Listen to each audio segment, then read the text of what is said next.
Halo semua, perkenalkan kami dari kelompok 4, kelas Kecerdasan Buatan A.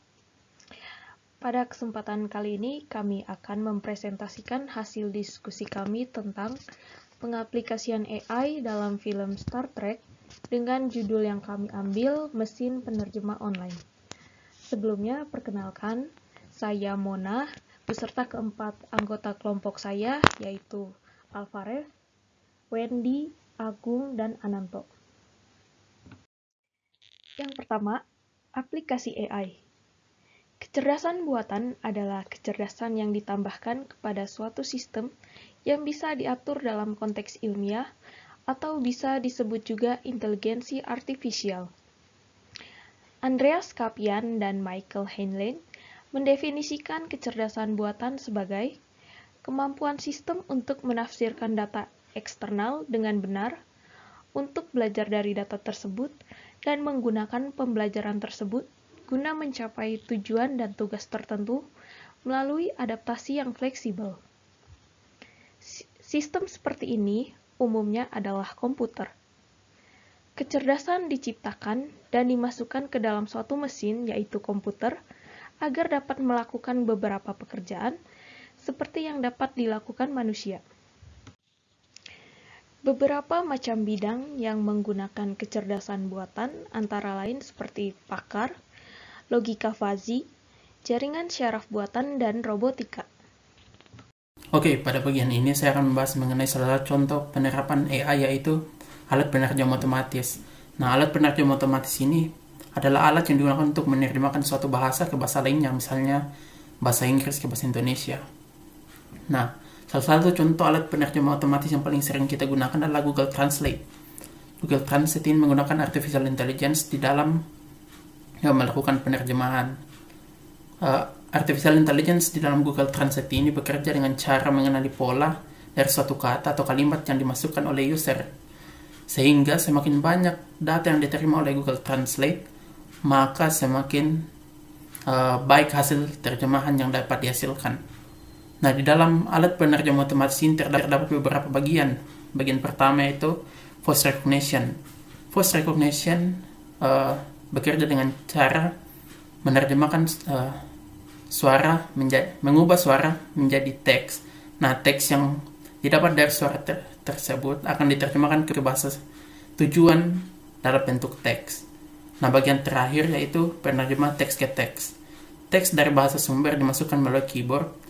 Nah, untuk diterjemahkan nanti ke bahasa tujuan yang dalam bentuk teks juga. Oke, saya akan melanjutkan penjelasan dari teman saya. Mesin penerjemah merekam dan belajar dari setiap kata yang dimasukkan, kemudian menerjemahkannya ke sebuah kata atau kalimat. Di dalam mesin penerjemah ada yang disebut dengan Neural Machine Translation. Neural network juga banyak disebut deep learning.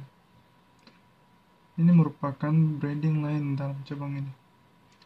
Neural ini terinspirasi dari bagaimana otak manusia memproses data dan fakta di mana banyak fungsi dari mesin penerjemah tipe ini saling berkaitan satu sama lain.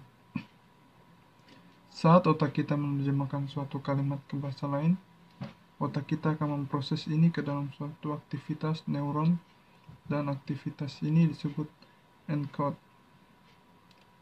Kemudian otak akan memprosesnya menjadi kalimat dalam bahasa lain, dan aktivitas ini yang disebut encode. Ide inilah yang melatar belakangi bagaimana cara kerja Neural Machine Translation. Jadi kesimpulannya, latar belakang terciptanya mesin penerjemah ini dimulai dilatar belakangi oleh otak manusia yang dimana ingin menerjemahkan suatu kalimat ke bahasa lain, dan itu otak itu memproses ke dalam suatu aktivitas neuron, dan aktivitas ini disebut encode. Kemudian otak akan memprosesnya menjadi kalimat dalam bahasa lain, dan aktivitas ini yang disebut encode. Jadi begitu.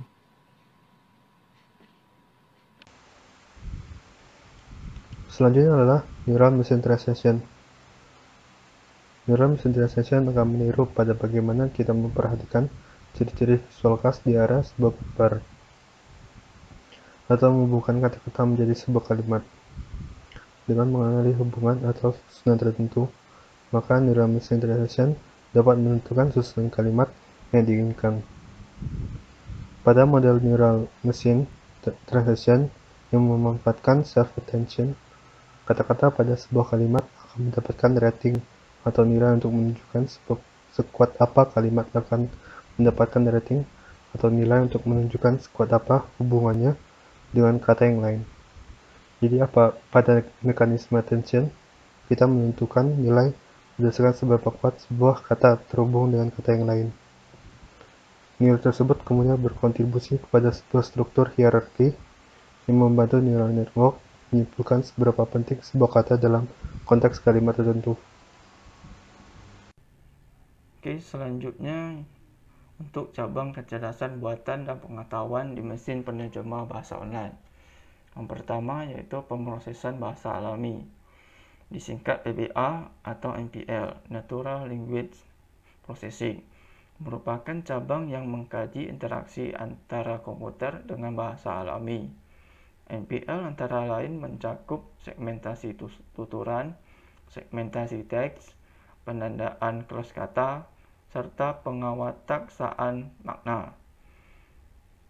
Yang kedua, logika fuzi merupakan cabang yang mengemulasi kemampuan manusia dalam berpikir ke dalam bentuk algoritma yang kemudian dijalankan oleh mesin.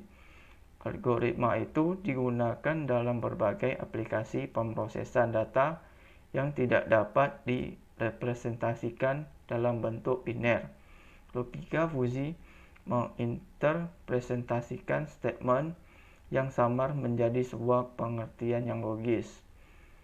Kemudian pemahaman ucapan merupakan proses otomatis mengenali kata-kata yang diucapkan, kemudian mengubahnya ke dalam bentuk teks. Komputasi neural merupakan sistem pemrosesan informasi yang memiliki karakteristik mirip dengan jaringan saraf biologi. Untuk pengetahuannya, yang pertama, linguistik komputasi merupakan pengetahuan antardisiplin yang mengkaji pemodelan bahasa alami dengan statistika dan berbasis aturan dari sudut pandang komputasi.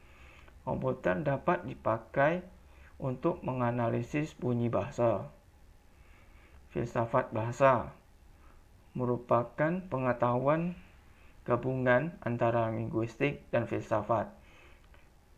Pengetahuan ini menyelidiki kodrat dan kedudukan bahasa sebagai kegiatan manusia serta dasar-dasar konseptual dan teoritis linguistik.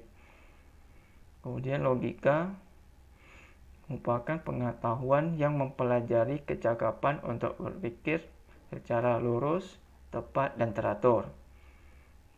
Pengenalan pola merupakan pengetahuan dalam pembelajaran mesin dan dapat diartikan sebagai tindakan mengambil data mentah dan bertindak berdasarkan klasifikasi data. Yang terakhir, biologi merupakan pengetahuan yang menggunakan data biologi untuk mengembangkan algoritma atau model untuk memahami berbagai sistem dan hubungan biologi. Sekian dari kelompok 4. Terima kasih.